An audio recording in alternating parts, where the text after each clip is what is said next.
सभी गुरु भगवंतों को मेरी मथे वंदामी। ओम श्री सेठ गुरुवे नमः। साध्वी श्री सुनीति जी महाराज की जय हो। कल के प्रश्न का सही उत्तर यह है कि गुरुजी जिस कार्य के लिए आए थे वो संपूर्ण हो गया था, इसीलिए वो विहार करना चाहते थे। आज मैं जो आप सबके समक्ष रखना चाहती हूँ वो इतना ही कठिन होगा जितना कि आप लोगों के लिए सुनना। माँ सती जी ने पुनः अर्ज की, महाराज यदि हमें तबीयत ज़्यादा नरम लगती तो हम स्वयं ही विहार का विचार न करते। अब तो स्वास्थ्य काफ़ी बेहतर है, अतः आप हमें आज्ञा प्रदान कर कृतार्थ कीजिए। पूज्य परवर ने कहा, माँ सती जी आप पधारो, सूखे सूखे विचरो। मेरी भूरी भूरी शुभकामनाएं आपके साथ पग पग पर रहेंगी। माँ सती जी ने मंगल पाठ सुनाने की प्रार्थना की। पूज्य परवर ने मंगल पाठ सुनाया और पारस्परिक खमत खामान के पश्चात माँ सती जी ने नवदीक्षित श्री जगदीश मुनि जी महाराज को वात्सल्य पूर्वक हित शिक्षा दी। मुने दृढ़ता से संयम का पालन करना, अम्लान भाव से गुरु सेवा में रत रहना, फिर मैं तुम्हारा भी एक शिष्य बनाऊंगी।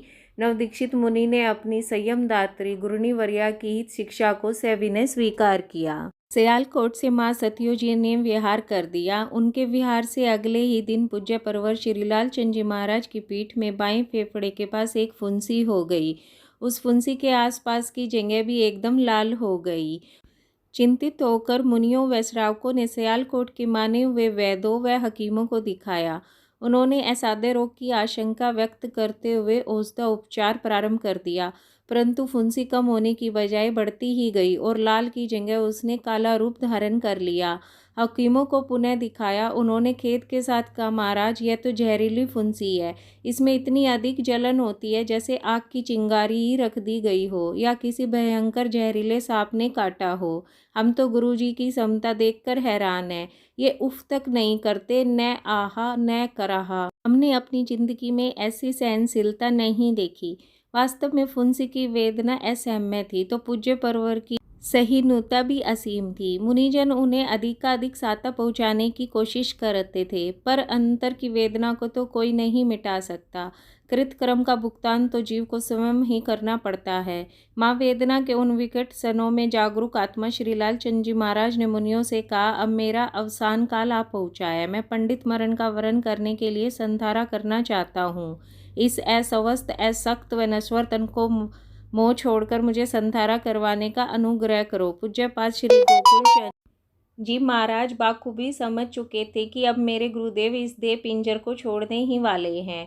इन्होंने मुझे संसार के कीचड़ से निकालकर मेरा उद्धार किया है, तो अब मेरा भी फर्ज है कि मैं इनके अंतिम आराधना में सहभागी बनूं। गुरुदेव देह का परित्याग तो करेंगे ही, इसे कोई नहीं टाल सकता, पर मैं मोहवश इन्हें संधारा नहीं कराऊंगा तो मेरे शिष्यत्व की हार होगी। स्वयं को उन्होंने चिंतन पूर्वक मजबूत बना लिया था।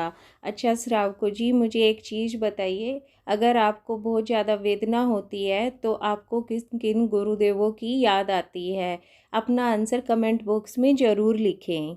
श्री संघ सियालकोट के मुख्य श्रावकों को संधारा ग्रहण की सूचना दे दी। तुरंत श्रावक लोग उपस्थित हो गए। श्री संघ के गणमान्य श्रावकों के मध्य सन 1937 मंगसिर सुदी दशमी 13 दिसंबर सोमवार के दिन दोपहर 1 बजे माँ स्थिर माँ मुनि को गणवा छेदक श्री गोकुल चंद जी महाराज ने संधारे का महाप्रत्याख्यान करवा दिया।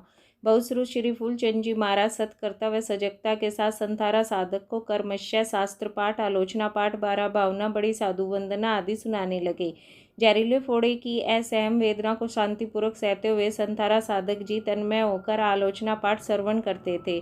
उनके संधारा ग्रहण की खबर विद्युत की भांति देश भर में फैल चुकी थी। विभिन्न प्रांतों से जन्मे दिनी बरसाती नदी की तरह उस युग की मान हस्ती के अंतिम दर्शनों के लिए उमड़ पड़ी। दिन भर दर्शनार्थियों का मेला लगा रहा।